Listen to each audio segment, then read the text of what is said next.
my dream, I seen so many different flags, and so many different staffs, and those are what represented each people, each nation, each tribe, each band. But in June of this year, June 25th, we plan to have a horse ride, and it's a horse nation. Our people are horse nation. We really have a strong connection with the horse and the land and Mother Earth and the air we breathe and the water. And that's what this ride is for. It's for the water, the air we breathe, the Mother Earth, and our other relatives who don't have a voice to speak up for themselves as the animal nation. You know, so many things are happening to our water. It's being poisoned. There's fracking, there's oil, there's the coal, you know, all these negative things that are polluting Mother Earth, and that's what we're trying to change. But we need to make that change as one nation, one voice. That's why we call it.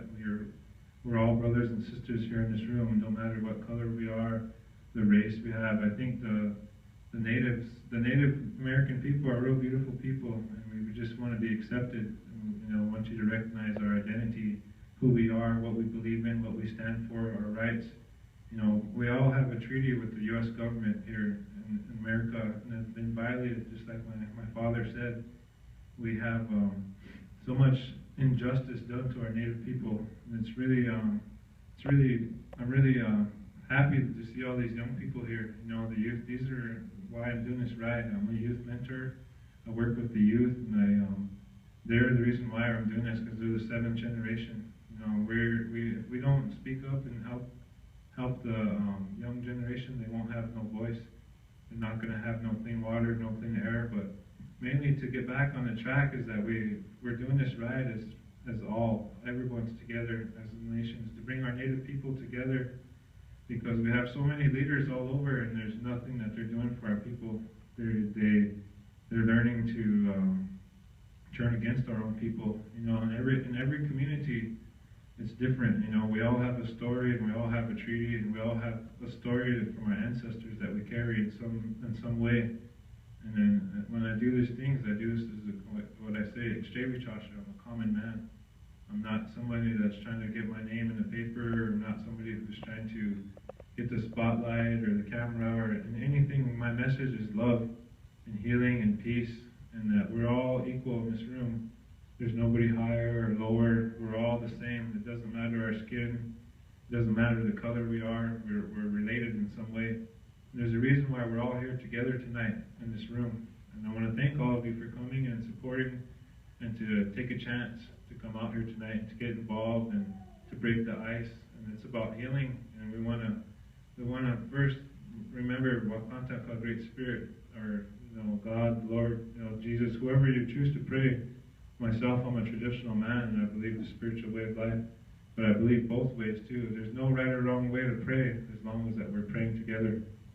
So when what we do is that the ancestors, we want to acknowledge the ancestors by riding across the land for all the bloodshed that was happening in this country. You know, the genocide, the massive land theft, all the murders and the rapes and the things that happen to our people, and all this is going on, it's being passed on to generation. Our people are starting to hit the women, the women hit the man, there's abuse.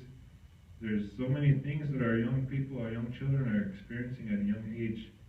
We have a lot of suicide, we have a lot of meth, drugs, alcohol, gangs. And that's what we're trying to wash away and wipe away, because our people are stuck.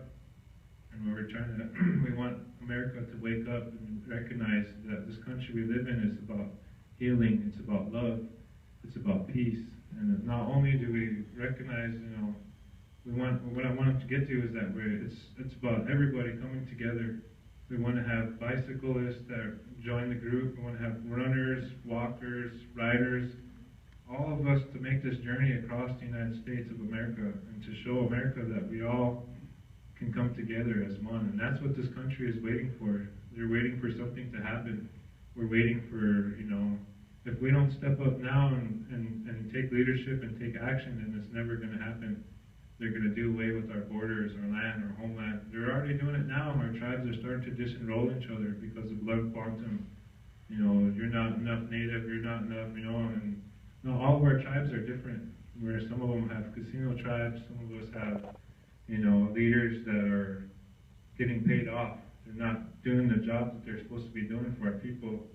And what I mean by that is, on my homeland in Pine Ridge, there's a lot of injustice there. I see no hope. And that's what we're giving people is hope. Our message is hope and love, and that we need to come together and reconcile, because I don't want to bury my young relatives no more. I've been to so many, about 2 shoeboxes full of obituaries in my life from relatives taking their lives with suicide, drugs, alcohol, and then murder. A lot of things our people are hurting our own people is what I'm trying to say. We're keeping each other down when we need to come together and help and join and learn from each other, learn each other's cultures, learn each other's values, and teach each other what can we do together to help these young people. Can we help America understand that we're human beings? We're not animals. We're not savages. We're human beings, and we all have a heart, and we love and we care and we share. And not to get off track, but this ride it's going to take all of us to make this journey together. And the main message that we address is that it's for the land and for the air, Mother Earth, the water we all share. We all share the same water. We're riding for your water as well, And we're riding for the ranchers and see the ranchers and all the farm country and the horsemen. They all have that same relationship as Native. They all respect the land. They take care of it. They take care of the horses. So we want to come together and show America that we can change this world we live in. There's too much negative that in this world we live in. There's so many bad things going on that America doesn't see, that people don't see what it's like to be a Native American, how hard it is that we have to go through, the challenges that we face each and every day to be on this planet. And we're going to wash that away. We're going to wash that bloodshed for our ancestors that were slaughtered and murdered and marched and hung. And a lot of them didn't get a chance. A lot of them never got a chance to voice out what they wanted to do.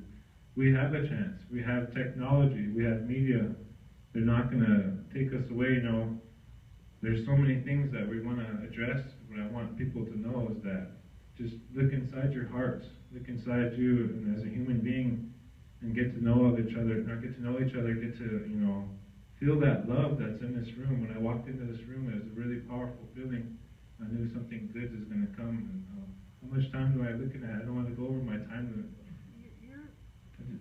I just want to thank our timer for helping us out, and being in charge and keeping us on track. In Native country, we have to have humor. There's a lot of humor in Native country, and the joke, we like to tease. We like to, laughter is medicine, it's love.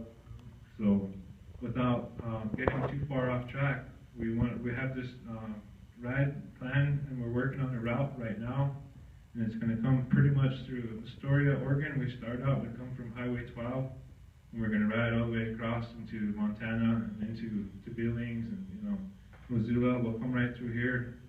So we're going to be coming through our treaty land. That's what I'm trying to do with this route, is for our treaty land, our territory, our people that are suffering. There's so much things that there's awareness that needs to be created in Indian country. We need to change that, and we need to drop down the barriers that are holding our people back, and reach out to each other and say, when has the last great gathering ever been of Native people? Since the homeland, and since we've owned this land, since we all roamed, the long time ago, the 1800s, is what I'm trying to get to. But I just want everybody to know that I really feel honored to be here, and I speak from the heart. I'm a man of truth, and my word is good, and I'm never trying to be something I'm not. This chore. This is, I'm being directed to do this from the spirits, from our ancestors, from the spirits of this land and the mountains and the animals. And it's a path that I choose to be there for our people, to be a leader. There's so many things going on in our world that we need to wake up and help each other, tell each other we love each other, tell each other we accept each other, tell someone something good about them, what you do good. My great-grandpa would say, bring me flowers while I'm alive. Tell me what a good person is and how I am, instead of, we wait until people are dead and we bring flowers and we say, oh, this man was a good man. This man did these things. We need to do that now. We need to kind of get together and, put our minds and our hearts together, like Sitting Bull said. Put our minds and hearts together and make make a plan and see what we can do for our people and our children in the future. So I just want to let you know I love all of you here, and it feels a great honor to be here in the mountains and for the native land here, the native people. I respect all of you, and it's